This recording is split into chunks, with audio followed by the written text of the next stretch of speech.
Hello, my friends. Welcome to the Life Shift podcast. I am here with Jasmin. Hello, Jasmin. Hi, Matt. These are always the awkward parts of the conversation because we've been talking for a few minutes. So all of you That's right. listening, this is just us saying hello in an awkward way. So I'm so appreciative of you reaching out and wanting to be a part of the Life Shift podcast. It's just really such an honor. So thank you. Absolutely. Thank you for being here and doing the work that you're doing. I'm amazed at the opportunity and the platform that you have so generously offered for stories in a really tender way. So thank you. Well, I will take that. I appreciate that. I tell some people that this podcast is a little bit selfish in its own way because it really started, when I was 8, my mom died in a motorcycle accident. And at that moment, when my dad sat me down and told me she had died, everything in my life had changed. My parents lived states apart. I lived with my mom primarily. I was visiting my dad. And everything changed. And growing up, I didn't have the tools, or the people around me didn't really have the tools. It was the late 80s, early 90s, and nobody was really talking about mental health, especially for kids, because kids are resilient and they'll bounce back and all the things that come along with that. And so growing up, I always wondered, do other people have these significant shifts in their lives where everything changed from one moment to the next? And it turns out they have lots of them.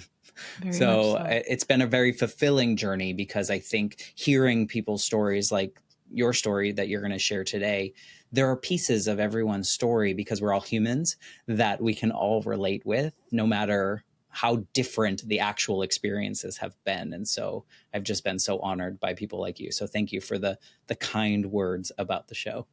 Well, thank you again for sharing also what brought you to this work. It's very inspiring. And I know it's been many, many years, but that pivotal moment never, ever leaves you. So thank you for being so brave and creating a platform for your healing that can also help others. Yeah, I'm honored to do so. And I think, at this point in my life, decades later, I realized that moment really did change me. If those things didn't happen, if I didn't kind of quote unquote fail in my grief journey in the way that I did because the tools weren't available to me, I wouldn't be this version. I wouldn't be having this conversation with you. So there are these weird silver linings in these terrible moments that we somehow, when we get to it, we're able to reflect on it and see some kind of gratefulness for certain aspects of it. And so it's just a weird thing to say out loud. No, it's true. Yeah. It's very, very true. Well, before we get into your story, maybe you can just tell us a little bit about who Jasmin is 2024. Like, what's your world like these days? Yeah, so a lot of the work that I do is actually in identity. It falls under the umbrella, obviously, professionally speaking. I do a lot of equity work. And I know that right now the whole world of equity and DEI and all that is a super sensitive topic. For many, it's a turnoff, and it is for me too, even though I work in it for various reasons.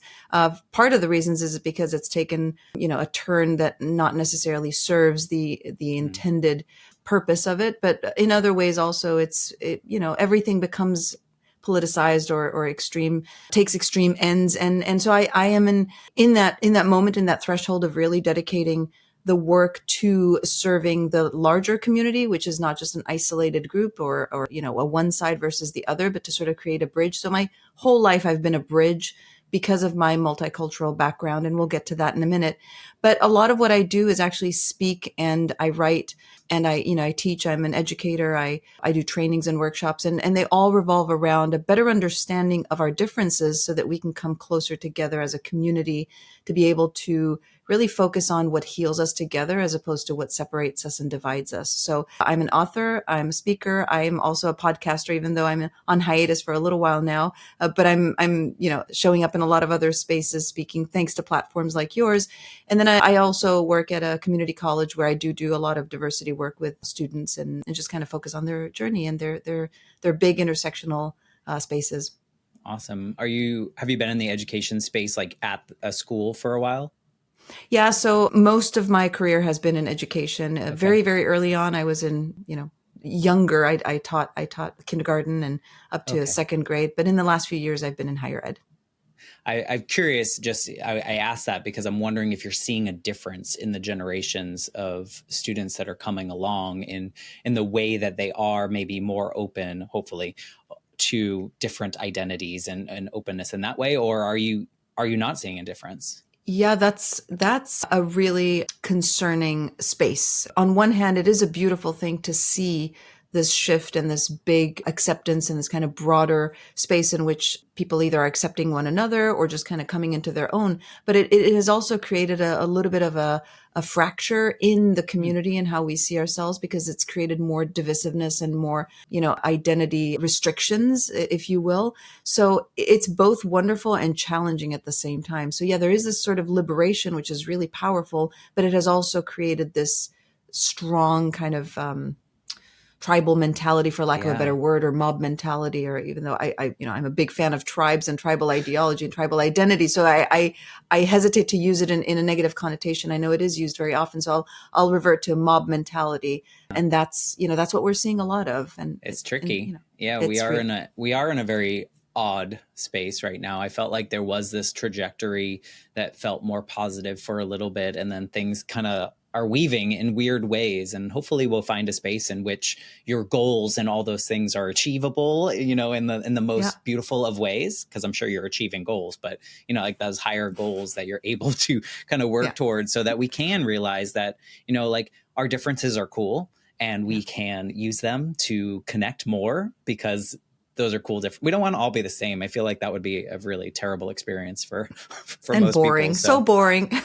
exactly. I was curious. I was also in higher education for about Mm, 15 years, and just kind of seeing the evolution of the typical student is very different, and the way that the previous years in their school had kind of brought them to the higher education space, and seeing how that yeah, changed over the years. So I was just curious of your own experience. I know it's yeah, not part of the podcast, but yeah. No, it's interesting all to good. see. It's talk about Yeah. it all the time. So I'm curious if you could, however you want to do this, this is your space to tell your story. So however far back you want to go, but I'd love for you to kind of paint the picture of what your life was like leading up to this major life shift moment, or multiple life shift moments, or however the parts that changed your life. Maybe you can paint the picture of who Jasmin was before those. Yeah, yeah, absolutely. So there have been, and you've emphasized this several times in some of your episodes, where we come to the realization that it's not just one pivotal moment. And the older we are, the longer we live, thankfully, we see more and more pivotal moments in our lives. And I think what I'd like to do here today is just kind of give you a little bit of an idea of my background.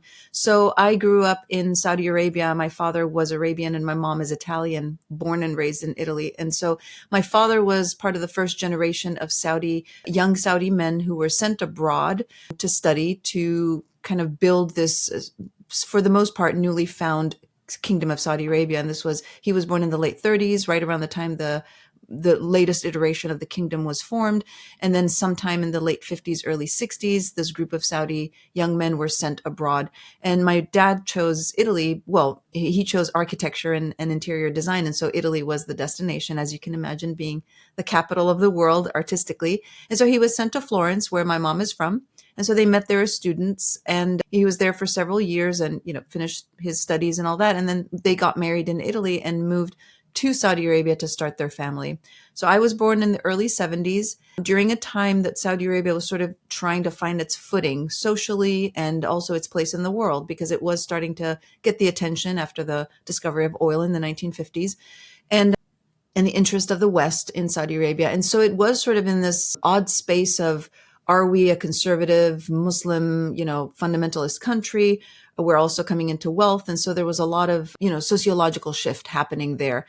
And I was raised during the 70s, 80s, and 90s, which historically, if you look at recent history, is probably the most fundamentally oppressive and repressive time in its history. Today, things are changing in Saudi Arabia. It's opening up. And I know that there's a lot of enthusiasm around that. And that's great. Of course, I'm very happy for that. And I support that, even though I've not gone back and I don't have much of a relationship currently, because I've been in the United States 25 years. But during that time, it was really, really challenging and hard for Mm. young women. And so my life sort of unfolded during that time of coming of age and being a young woman in a place where I was told that, my voice had no value and I was really to be silenced in many, many ways. And I was innately born feminist. I don't know why and how, but I was. And so that's kind of the background, painting the picture of who I am and what I come from. Yeah. Wow. I mean, that's a lot to go to jump off on different places, because Yeah. your mom born and raised in Italy, and then she's going to a foreign country to her, and now has to adjust, I'm assuming, to the culture and the changes that come with that, right? I think that's how Oh yeah, families yeah. kind of meld together. Yeah. But then And you she came did it along. willingly. Okay. Sorry to interrupt. No, she did Yeah. it willingly. She was excited. It was all very new to her, and we're very different characters. So for her, it was all very normal. And so you can imagine kind of the shock that my parents experienced when they started to see my own discomfort or my own rebellion Okay. or, my, So my you were kind of disconnection.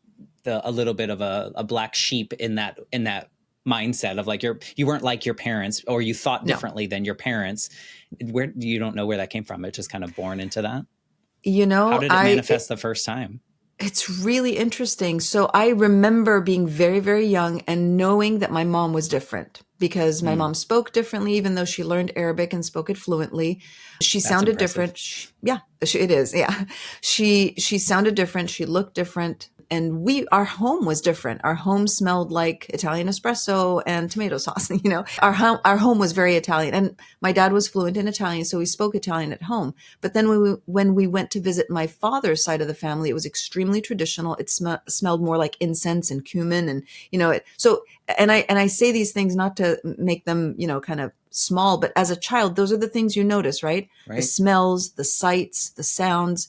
So those were things I was noticing as early as 3 and 4, just the big difference. Now we belong to a community of a lot of also mixed families like ours. And so I could tell there was a difference when we were with them and then when we were with my relatives or when I went to school, which was all, Arab kids and Saudi kids. And then we would go to Italy in the summers to visit my family. And so then my mom would shed the veil and all the women there were not covered. And so those were very obvious things that as a child, I could see the difference. Now, my mom being an adult that was going into it and choosing it and, Yeah. adapting, you're reasoning in a very different way. But as a child, I think that's why it felt so odd, is because no one was talking about it, but I could tell there was something there. Do you recall like being young and actually saying something or bringing that up and like being a little divisive, if you will, as a kid? Because kids can be that Yeah, way. totally. Yeah. So I was a very sensitive child, even though I had a strong personality, but I was also very stoic. And so Mm, I would think a lot. I had a lot of anxiety, but I didn't talk about it because I was too, again, stoic and proud. When I would share things with my mom was always very diplomatic in answering, giving good answers and kind of guiding us through sort of this space of like, it's okay to think and process and, explore these thoughts, but there's also a reality that you have to accommodate and adjust to or with.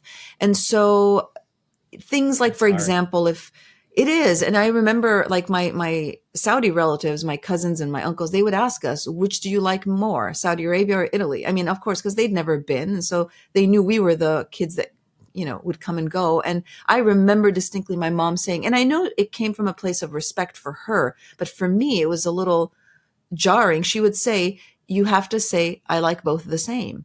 And in my head, I Mm. was like, no, I like Italy more, but I couldn't say that. So that's a moment where I remember being kind of redirected or going to school and my mom, both my parents telling me, just don't ask too many questions, especially in the classes where, you're studying religion and cultural things. And it's just like, it was more just don't express that too much in public. Don't talk about it. And I understand why. It was a dangerous thing to do at the time.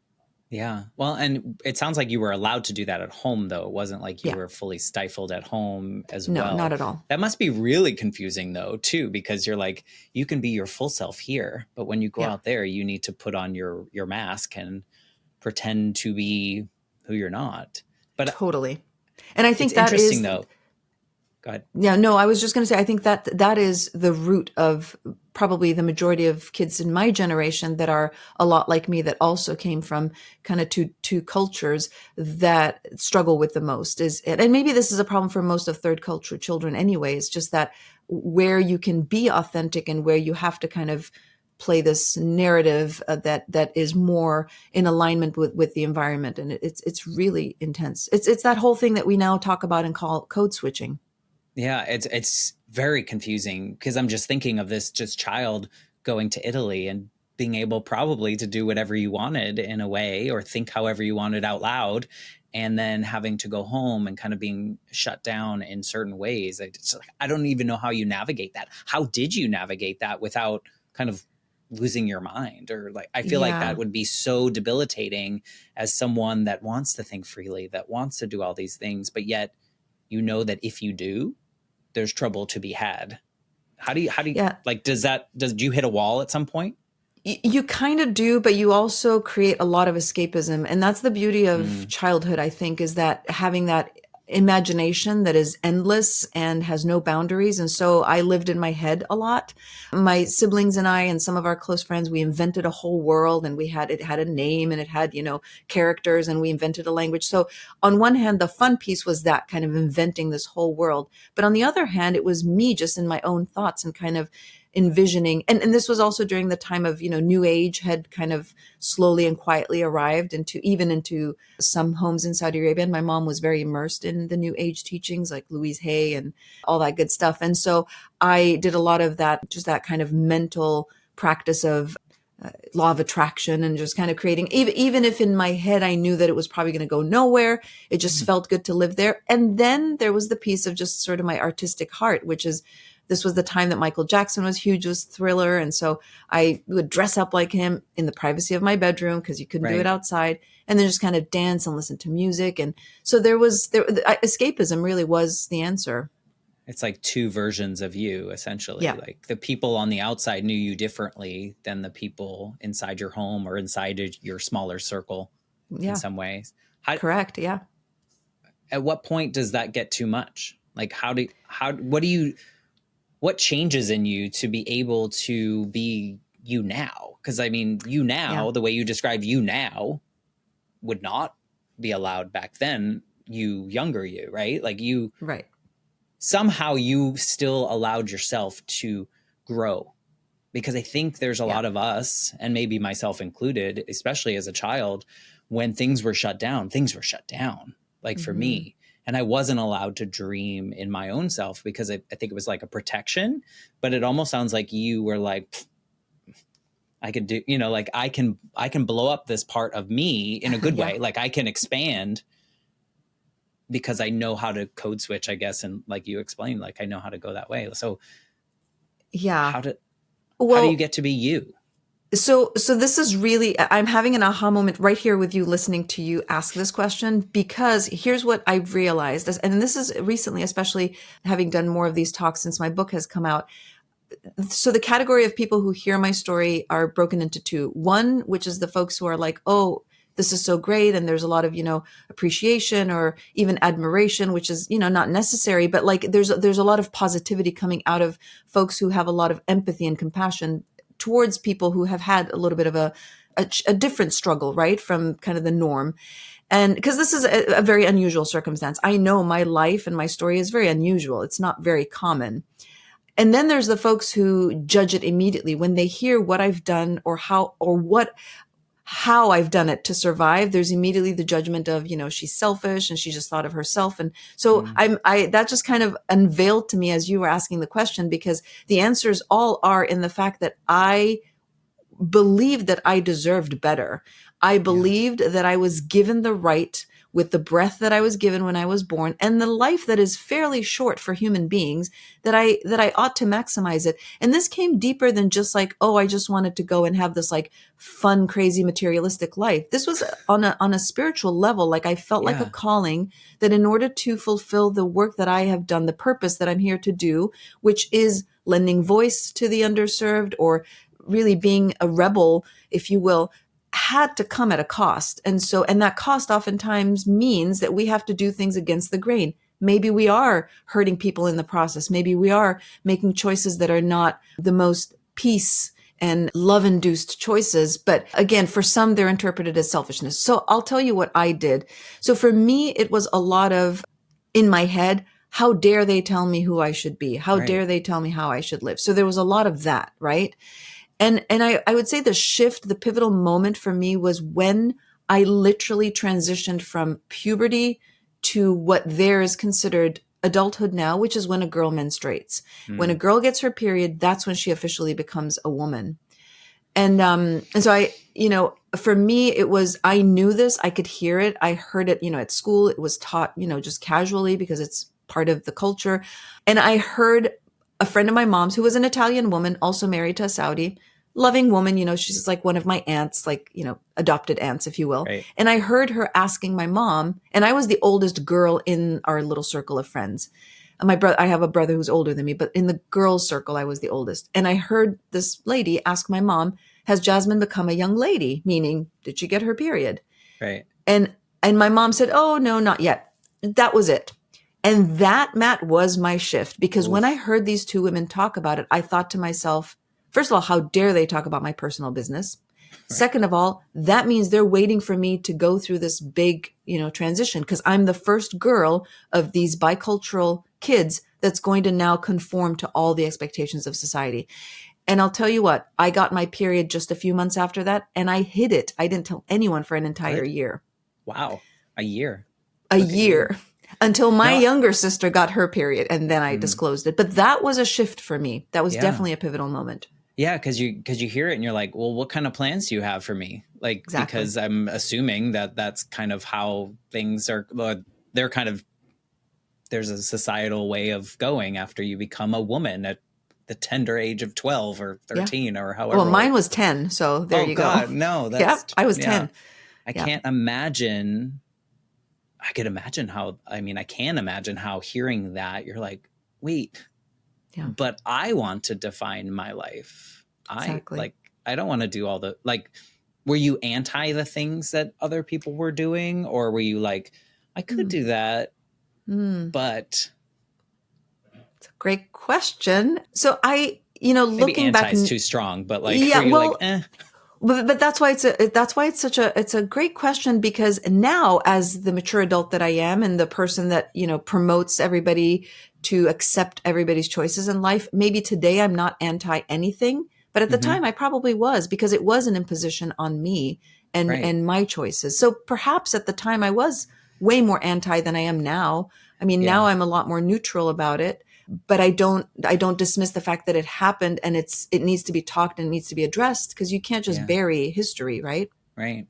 Well, and I think of anti more so, not so like in general, but like for yourself, like, I don't want to do that. Like, I want to do this, or I want to be a ballerina, or I want to be Michael Jackson, or I want to be something that other people aren't telling me to be. Whereas, and then I was very anti. Okay. You are correct. Yeah. I mean, because growing up in Massachusetts, like, I felt like I had 4 choices of a career. Like, when I was that age, when I was 10, like, I had to be a lawyer or a doctor, like, there were like 4 things that I could be. And I was like, okay, well, I guess I have to choose that. Whereas you were like, no, like, the sky's the limit. Now I just got to figure out how I get to that sky and be able to do that. And then hearing someone ask, like, okay, when can we start the planning for Jasmin? Because here's how we're going to lay this out. I can imagine how that changed you.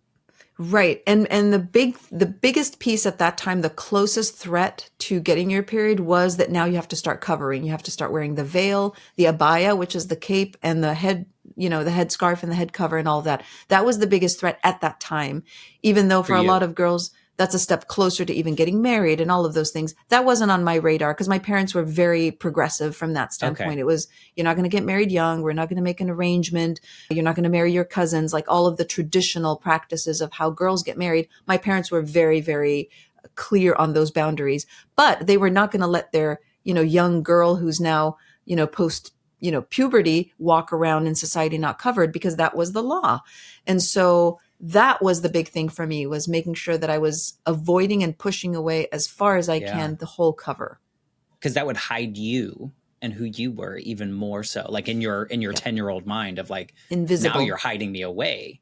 Like, nobody can see me now. Yeah, it's an invisibility in every way. Yeah, you are literally removed from anything that identifies who you are, is completely erased.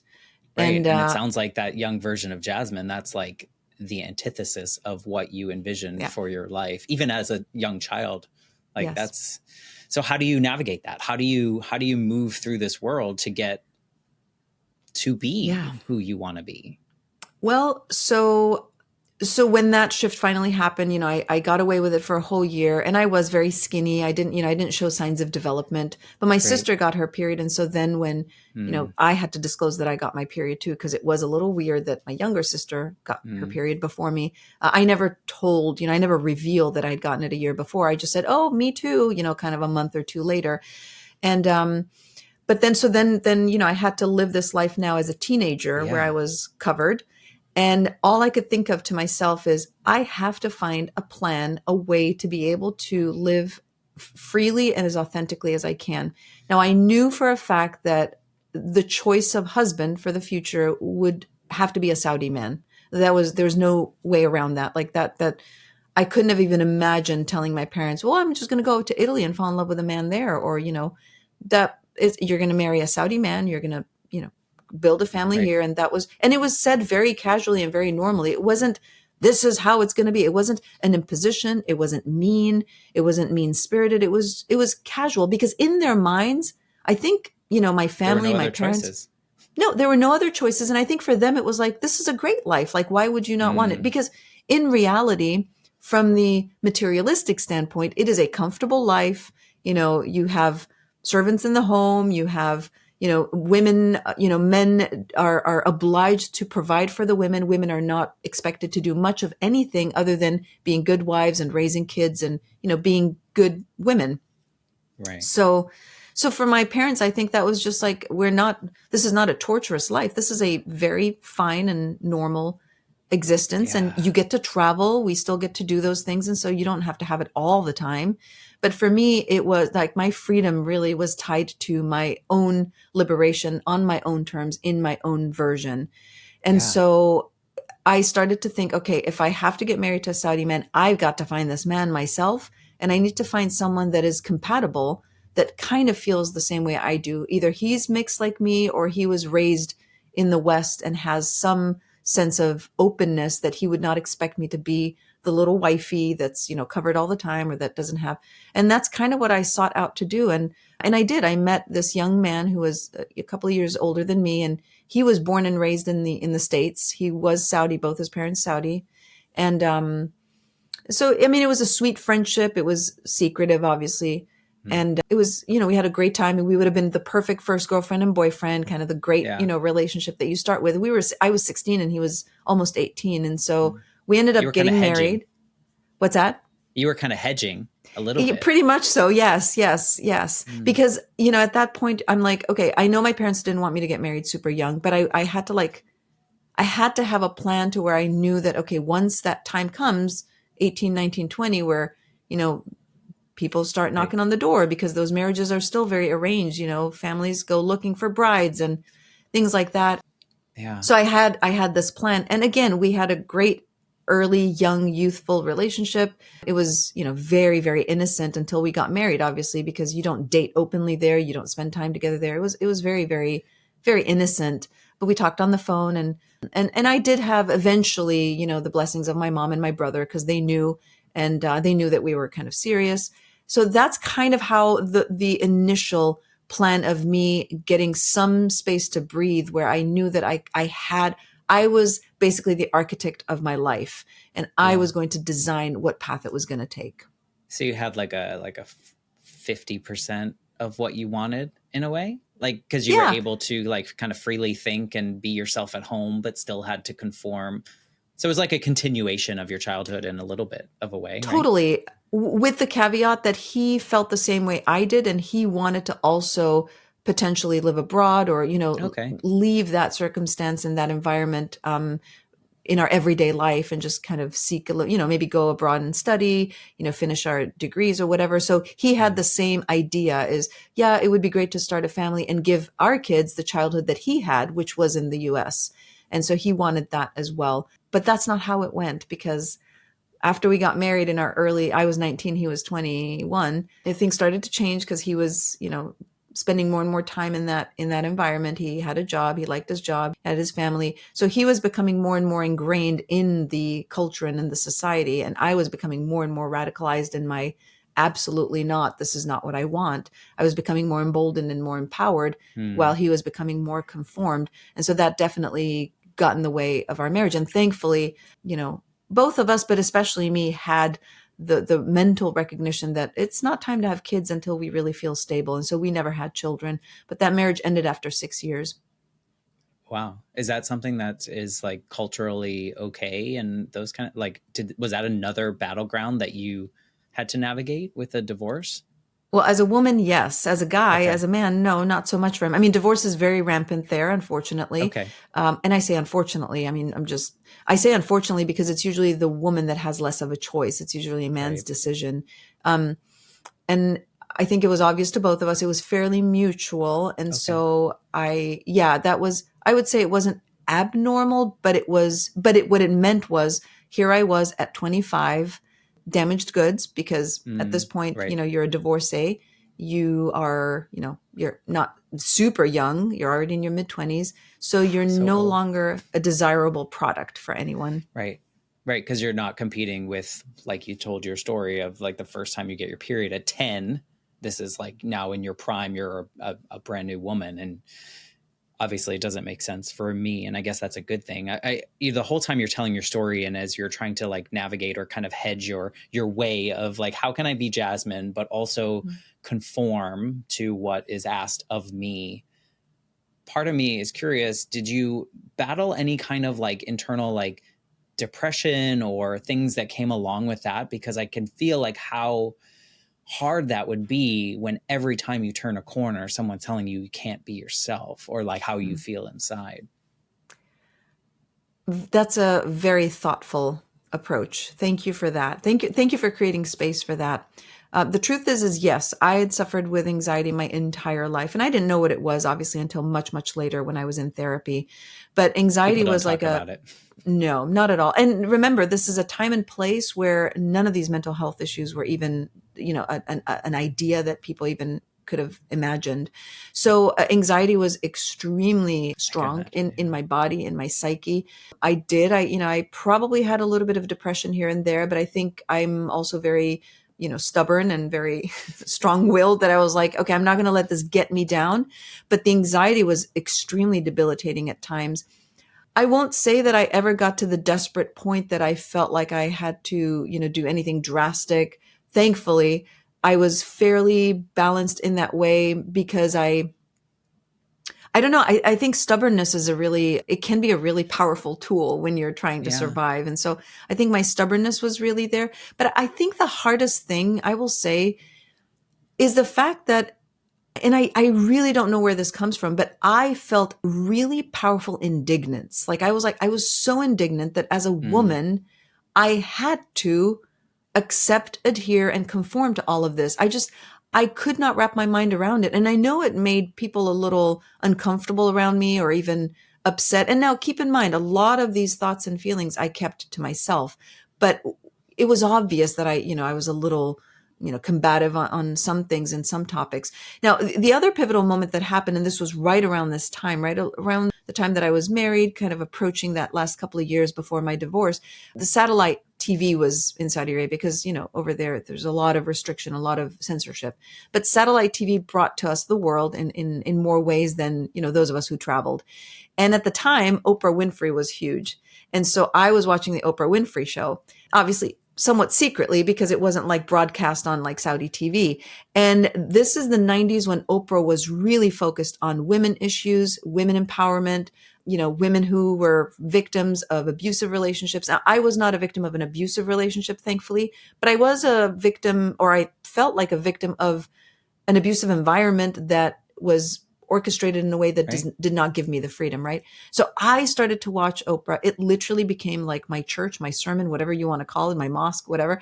And kept saying to myself, wow, yeah, like I can do this. I can do this. And so that was a really big piece of how I felt like, you know what? I'm just going to do this, and then plan for my escape once I was divorced. That's like, I can't even imagine. I guess that's a good thing. I can't imagine any of your story, first of all, but I can't imagine getting to a point where I feel so pushed down or othered or whatever it might be that I'm like, no, I'm going to find a way. Like that stubbornness that you described is like probably the best way you could describe that, because I think so many people would have just acquiesced, like it is what it is, I have to go along, and it's not a flaw or anything. I think that's No. just like sometimes we're just so worn out, and it was just like you were like, no way. And now Oprah, which I'm sure you're not the only person that's ever watched an Oprah episode that's like, yes, this is Yeah. possible. I can do hard things. That's quoting someone else, but Yeah. you can do these things, and like, I mean, good on you. I mean, congratulations to you for having the stubbornness, to having the fortitude to be like, no, I am a full person, and I should be able to be that full person whenever I want, wherever I want. So, I mean, just kudos to you on your just thank you. journey of being yourself. I appreciate that. Thank you so much. And it's coming now to a point in my life where I'm already, at my mid-age, and I look back and I think, you know what? It's okay. It's okay for me to own my strengths and my flaws, the good choices and the challenging choices that I made, because again, at the time, and still today, by the way, at the time I was considered, selfish and self-serving and any of those things that you want to say. And then today is still that shadow of being, called all the names still follows me. And, I think the biggest trick is coming to a stage and a time in your life where you say to yourself, I mean, what is the reason that pushes people to judge someone else and the choices they've made? If, first of all, for the most part, it doesn't necessarily impact you directly. These are choices that we're making that impact us. And these are risks we're willing to take. Immediately, people from the outside will assume that, well, because you hurt so many people in the process. Okay. Has anyone ever thought of the fact that I was deeply hurt through the entire process from the moment I was born? Those are the things I ask myself. I'm like, wow, maybe they were hurt in the process, but momentarily, I didn't even think of that. Right? Once I've moved on. I didn't even think of you hurting other people. I just like the flowers that I am giving you are just the power and the ability to know yourself so well and know what you deserved and what you needed to fulfill whatever your plan is here on this earth was not what the society around you or the culture around you was allowing you to do. And you were like, I'm going to make it happen, because why else am I here? Like, what's the point? I didn't even think of any other people, but I hope that fades. Oh. It sounds like you kind of own the sense of like, no, this was what was right for me. Totally. And yeah. And my diving into explaining that piece has absolutely nothing to do with the conversation we're having today. It has way more to do with what I've had to deal with, over the years. I think I'm just adding it to infuse it to the piece of the story to where when we do come into our own the way we do, and I offer this really as also encouragement for anyone who's listening, who's doubting making choices for themselves because they fear being selfish or because they fear that they're going to hurt someone. We are always going to hurt someone along the way, and we've been hurt along the way. We wouldn't be human if we didn't experience these emotions and if we didn't inflict these emotions. Ultimately, I think intention is really important. And when we are making choices and decisions for our own survival, I think a lot of grace and a lot of space should be given. It's not often given.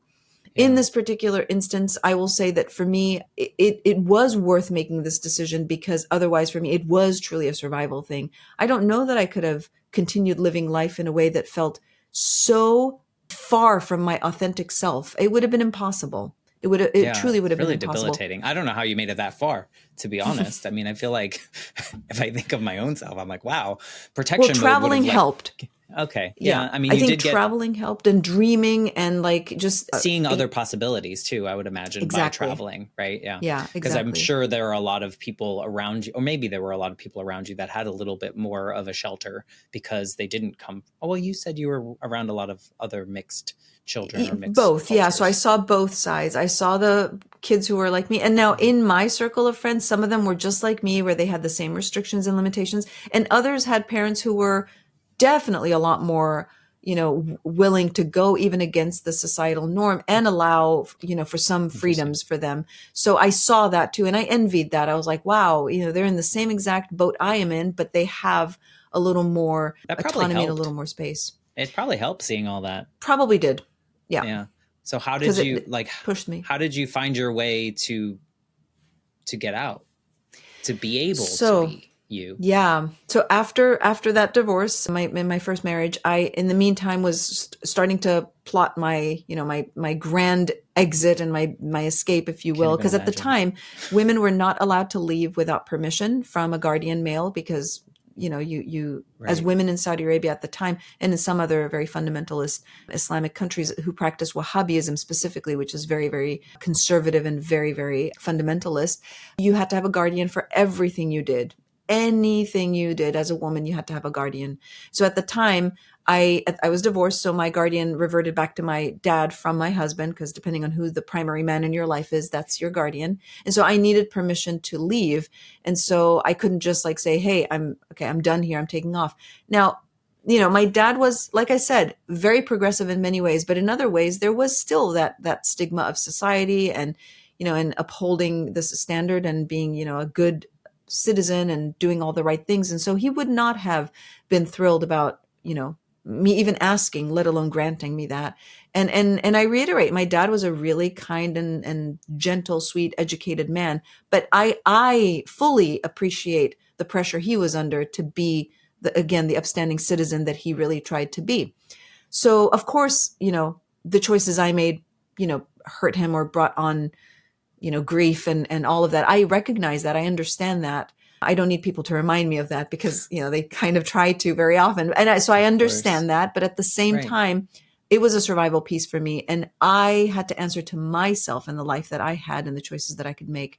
So I orchestrated this escape, and I do go into detail in my memoir about it. But basically I found a way to where I could travel to Italy, which was a place my dad had no problem with me going to visit my aunt. And my aunt was very, very sick actually at the time and was really on her deathbed. And her older son, who's my cousin, closest relative of mine, he's like an older brother. I told him everything that was going on. In the meantime, while I was planning all this, I also met and fell in love with an American man there, and he knew that I was leaving. He was working there, but then he decided to also leave, and he said, we can just go together and start a life together. My original plan was to go to Canada, where I have a very dear childhood friend there, and she's also a big part of the book. But then when I met him, I was like, okay, well, maybe I need to make some changes here. And so very creatively, I got, those permissions, the letter, the visa, and all of that. And that's when I left. And when I arrived to the United States, I told my dad that I was coming here on vacation with my Italian cousin, which is how we got that permission. But then I said to him that, I found a school I'd like to continue. And my dad was big on education. So I kind of bought myself time to stay in the US, figure out what I was going to do so that my dad also didn't feel like I had to be back in a couple of weeks, and just kind of Right. in an easy and soft way unfolded the information to him so that it wasn't abrupt. It didn't go great at the beginning, but eventually he came around, and it was Yeah. it just was. Did it feel like, and forgive me for Mhm. if this sounds wrong, but did it feel at the time like you were on a grand escape? Like you were Oh, plotting completely. some kind of movie in which each dot had to go perfectly. Did it feel like Oh, that? yes, because up until I left, no Saudi woman had successfully left Saudi Arabia safely. Hmm. Either if she had left, she left with the blessings of her family, which was common. I'm not saying I'm the first woman to leave. There were women before me who left with the blessing and the letter and all of that from their dads. But for a woman to leave against the will of the father and the country and whatever, that had never happened. Anytime that Hmm. attempt had been planned, women often got caught, and they did not end very well because they had really difficult traditional families. I knew that if I had gotten caught, or if my dad knew, it wasn't going to be the worst thing. I mean, he'd be disappointed, but I knew my Right. family wouldn't hurt me. The government, maybe wouldn't have handled it very well at the time. Again, things were very, very different. But absolutely, I was terrified till the last moment. But I kept telling myself, I'm divorced, I'm damaged goods. There's not much I have here as far as choices in my life. I will either end up being a second wife to some, rich older man, or I will live in my parents' home forever and, get a career and just work. So my choices were very limited. And at that point, I thought, this is worth a risk worth taking if it meant my complete freedom. Yeah. It was survival. I mean, it really was. Totally. It was survival of your soul, if we will. Like this Oh, is yeah. like this is Jasmine's chance to like let her soul breathe and live and like get there. I had to ask that question because in my mind it feels very like, I mean, the word escape just kind of brings on those ideas. And then you were able to be here. But I love that like you had this forethought of like, how can I also kind of protect my dad in a way of like soft landing, soft, like rolling out the information, because that shows your compassion as well, because it wasn't like you were running from him Right. or your family. You were just running to be you. And like, this was how you got there. Yeah, that's beautiful. Running to be you. I love that. That is very true. Because I wasn't running away from something as much as I was running towards something. I was running towards my own authentic self or my opportunity. And again, that doesn't mean that my life has been perfect or that I've, accomplished all the greatest things that maybe people who imagine this level of freedom would allow. I literally, all I wanted in life was the freedom to be able to walk down the street, not necessarily, unveiled, not covered, be able to walk my dog to the park or take my kids to the park or, I wanted a normal life. I was not looking for anything that a lot of people assume women from oppressed environments go looking for, which is maybe more of a, sexualized freedom, which again, good for them if that's what they're looking for and they achieve it. That's fantastic. Oh, absolutely. I mean, there's always that accusation that this is what women are looking for. They're looking for this liberation, to have this like very, very open and corrupt life. These good women are looking for if they this. Want to. Totally. I agree. I agree. Yeah. Good for them. And you know what? And more power to them. You just wanted to wake up and go get a coffee. Totally. I mean, my freedom was extremely intellectual. I will say that. It was all in my head. What I was looking for was the ability to express my thoughts, to be able to speak uncensored, to be able to ask the big questions, to be able to have conversations around the evolution of human behavior. That's what I was looking for. And it sounds so boring. It really does. No, but it doesn't. Well, thank you. It doesn't, because so many of us, and probably a lot of people listening to this, grew up in every moment we were allowed to do that. And so hearing your story and the sense of like thinking of ourselves as like you, but then realizing we wouldn't be able to say so many of those things out loud in front of anyone other than our family, or sometimes not even our family. It doesn't sound boring at all. It sounds freeing. It sounds warmer in some way. But I was thinking like, that couldn't have happened for you right away. Like the next morning, did you feel that sense of that, or did it take months or years or whatever to feel free? Yeah, totally. At first it felt very, it felt scary, right? Because now all of a sudden you're going to get caught or something? Oh yeah. You always look, is someone behind me? If you're talking, of course. And I ended up in Wyoming, which I knew it wasn't like New York. Nobody's going to find you in DC. Wyoming. No one's going to find me in Wyoming. It was like almost like the witness protection program. Right. But I ended up in Wyoming, which is a fantastic place to land, a beautiful, peaceful place to really find yourself and very gently, be able to ingrain yourself in society in a really nice way. Went to a community college there, which was great. And so that piece was really sweet and soft, but it was challenging in the sense that now I had to learn first of all, I had to learn how to drive, because women didn't drive in Saudi Arabia until 2018. So I had to learn how to drive at the age of 25. I had to learn how to literally walk in public spaces and talk and basically say, whether you're shopping or whether you're looking to apply for something, or, even just like the whole immigration process, all of that, as a woman to be expected to go do all those things for yourself was extremely scary.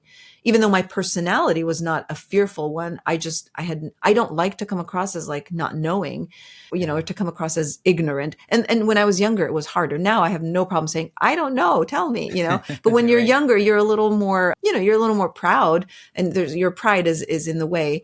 And I did not want anyone to ask me questions like, why don't you know how to do these things? Why are you learning how to drive at 25? Because I didn't want to tell. Shame, trying to hide, trying to leave it all behind. For the longest time, I didn't even want to disclose. I came here as an Italian immigrant. I was Italian. I leaned only into my Italian identity. I didn't want a lot of attention around my story because I didn't do any of this for attention. And you're right. And then there's the fear, and there's also the shame of not wanting to share things that may then be interpreted in the wrong way. Mm. But I had to come out of the closet after 9/11, which was the most horrific, episode in our modern history that we can remember. 9/11 caused, immense tragedy and trauma and pain here in the United States. The victims that were lost. I mean, it was all such a horrible tragedy. And to think that a big piece of that was, well, not a big piece of it, it was by cause of the very supposed people I came from. And that's not to say that that is who they are. That is absolutely not who they are, but that's who they became. 15 out of the 19 hijackers were Saudi. Right. They were all Muslim. I was raised Muslim. I don't practice any religion now, but I was, so these were my supposed people. And so at first I wanted to distance myself from it, but then I started to hear so much ignorance around the interpretation of who those people were, who these lands are, or what these lands are. And there was just such ignorance around it, sadly. And it's not out of malice. It was just sheer ignorance. And so Ignorance, yeah. I felt obliged. I felt responsible to be able to be, again, the bridge that I was talking about, to help people understand the people are wonderful people. This is still a very, very rich and ancient culture. So I try to work on, setting aside my traumas and my own story to be able to just kind of talk a little more honestly and a little more neutrally about the facts so that people could not necessarily jump to conclusions and paint brushes. Yeah. It was hard. It was hard. Did building those bridges help you in your own like acceptance of some of those things as well? Because I mean, I think it sounds like it could. Oh, very much so. Yes, Yeah. absolutely. I think my healing came through that because I was definitely forced to face, all of the realities. I was forced to face myself. And at that time, I was also pregnant with my firstborn, who technically is my second child because I also have an older bonus son. And so I was, I was full on mom now, and I had to be honest in how I raised my kids. I couldn't deny them, part Right. of their mother's history. And so so much healing came through that. And then I was also given the opportunity to teach classes at the University of Wyoming, where they were classes that just kind of opened up an understanding of the Middle Yeah. East, an understanding of the region, an understanding of the religion. So that was extremely healing as well. And my intention is never to go into spaces and criticize anyone. When I speak of my story, that's my journey. But when I speak of, regions as a whole, I always say, addressing human rights violations is one thing, and it's very important, no matter where in the world we're talking about these things. But when it comes to culture and cultural practices and norms, I think spaces and places need to be given the time they need to go through their own evolution. And even though that whole region, that whole Middle Eastern region is seeing, incredible progress, let it be on their own terms. The imposition from the West, oftentimes in those spaces, creates far more damage than it does good. And I say this from experience because when I was growing up there, the 70s and 80s initially they were a little tough. And there was a lot of internal reasons why the oppressive religious movement came about. But the biggest threat came when the United States landed there, not just for the oil, but also as a military presence. It definitely aggravated those religious people. And so it's kind of a double-edged sword, So I'm of the idea that unless there's a human rights violations, which there often are, interference from the West should only be to protect human rights, not to force people to Change. conform and change. Yeah. Absolutely. Yeah. Because I could imagine if someone's coming to force you to change, then you're just going to stick to your guns even harder. Not literal guns, but Makes it worse. You're going to stick in the mud and you're going to hold on tighter to Yeah. all of those things rather than evolving, like you mentioned. So I can see that. And I think part of the reason of me asking the question about did the bridge building heal you, because I think it helps you see that the environment that you were in was okay, if you will, but it wasn't okay for you. Yes. It wasn't okay for who you wanted to be, who you dreamed to be. And if there was a way for you to be you, you couldn't do it there.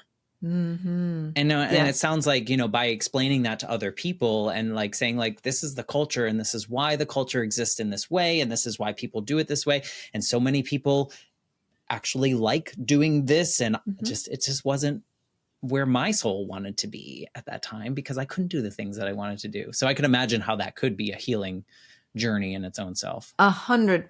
100%. Yeah. I mean, you hit the nail right on the head. That's exactly it. The healing is for ourselves.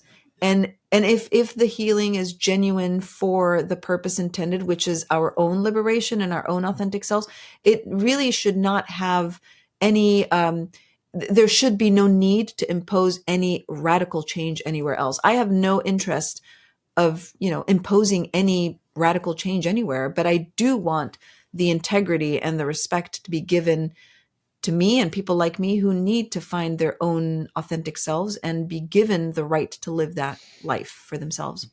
Yeah. Yeah. And I would think, and maybe when you were in your process of escaping, there was more anger held there in that part, because it like had to fuel you to get you out. But then having the time to reflect and be like, okay, well, it just wasn't the right fit. Like Right. we just didn't mesh well together in this space. It's so fascinating. Do you see yourself as a different person now because you can live out loud, or do you still feel like the same Jasmin? Oh, wow. Okay. So this is interesting. Um, in some ways, I definitely feel like I'm still the same Jasmin. In other ways, I feel like I am a completely different person.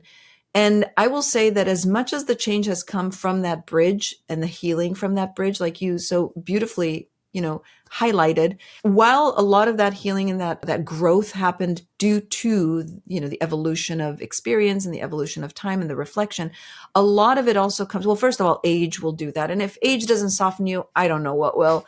On one hand, it softens you towards, the world. And on the other hand, it makes you like, I don't care anymore. And it gives you like this shield of like, truly, I don't care. If we're lucky. If we're lucky, well, I recommend menopause for that. So, but the other piece with that comes with that is this.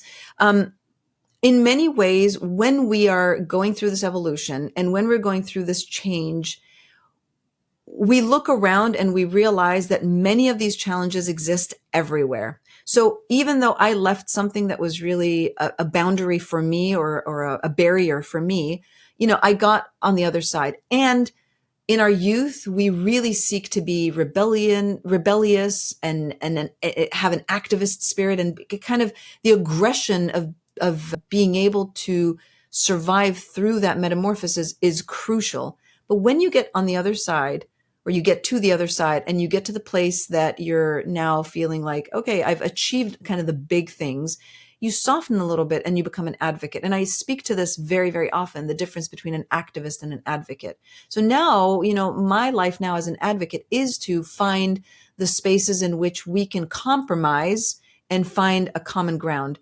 And no time more than now do I feel it, because these threats are happening even in Western societies, even within the United States. I'm living in a time now where much of my agitation and the need to have these conversations and to continue to push for this work is not just because of my story and my past. It's literally because of what's happening right before my eyes here in the United States and in Western societies. Yeah. Oof. What about if this Jasmin, 2024 Jasmin, could talk to the one that was overhearing her mom's conversation with the neighbor, or your adopted aunt, if you will? What would you say to her about this life that you're living now? Wow. Oh, well, I would say definitely believe in yourself and be patient, because patience is not my strength. So I would say definitely be patient and believe in yourself. And I would say shed the shame, because I think shame really debilitates us. And it's usually this shame we don't even recognize it as shame. We see it as guilt. I think guilt and shame are they're married to each other. They can't exist without, the one without the other. I think on the surface we think it's guilt because we feel like, I feel guilty if I do this, but deep inside where it comes from is this voice that really has built this shame inside. So I would really encourage her to just say, you know what? I don't care. It took me a long time to get to the point where I now say, I don't care. And I say it not as elegantly as I don't care. Right. I say it a lot more aggressively than that. And it's funny too, because I ask this question of others and sometimes it's like, I don't know if that version of me would listen, but I kind of think that younger version of Jasmin would listen, because I think she was like, no, this can't be all that there is. I need to, find the way to find myself and live fully out loud. So I love that you've found the space. Of course, there's barriers. Of course, there's still things that you're going to face that are not beautiful and wonderful, even here in this world where you're allowed to live as much as you want to out loud. Yeah. But I'm so, thank you for sharing your story in this way and letting me ask the silly questions, if any of them were Great silly. questions. Yeah, well, thank you. No. Can I just say one more thing? Yes. What you just said, it makes me sad to know that some people think that the young version of themselves wouldn't listen. Because after writing my book, the biggest thing that I realized was how damn amazingly strong I was as a child or as a young person. And I think all of us have that. You have that. I mean, you've been through an extremely traumatic event. So that was the big revelation. So I recommend that people really reflect and maybe even write a little bit, even if just for themselves. You'd be impressed with the young person that you were. Yeah, I'd like to think that. I think, through some of these stories, I think some of those children maybe wouldn't listen because everything seems so far-fetched in a way like, how is that even possible? Even in yours. But I just feel like the way you described the younger version of yourself, I just think she'd be like, got it. Let me take that note. Let me move with that. If people want to like read your memoir, find you, get in your space, like what's the best way to get connected with you, Jasmin? Yes. So the best way to find me is probably my website. It's all one word, jasminfaulkdickerson.com. And I'm guessing you have the spelling of my name correctly. And so that's on my website. Everything is there. My book is on the website. Currently, it did really well on Amazon. It sold out. It hasn't been back for a while. I think it's back ordered or whatever. But the best place to find it would be through the publishing company directly, which is BookBaby. That link is on my website. I'm very active on Instagram. That's probably also a place where folks can find me. That's jasmin.faulk.dickerson. I do have a YouTube channel. I'm kind of working on being a little more active there. My podcast is called I Want You to Meet. But yeah, find me on one of those socials. And I love hearing from people, by the way. I really do love, and I try to respond to everyone as best as I can. I love it. I will share all those links so that people can find you easily. That's the best thing about podcasts. Just open the show notes and just click well, that's not the best thing. That's a great thing about podcasts is being able to click into it. And I encourage you, if you're listening and something that Jasmin said resonated with you, reach out to her and connect with her and see what's going on in her world. Or if there's a person in your life that needs to hear this story, we'd love it if you share this episode with them, because it's not necessarily they're going through the same experience that Jasmin had, but I think a lot of people have had the feelings that you've had and felt a certain way and felt like they couldn't do certain things. And maybe by hearing your story, they'll have a little bit more confidence that they can. So thank you for sharing it in this way. Of course. I always say our stories are not common. My story is not common, but the feeling is very common. So thank you, Matt, for having me. I really appreciate you providing the space and allowing me to come join you. I appreciate it. And I thank you for the conversation. It was really inspiring. So thank you for that. If you are listening and you want to leave me a little review or something like that, I'd love that. That would be wonderful. But otherwise, I will be back next week with a brand new episode of the Life Shift podcast. Thanks again, Jasmin.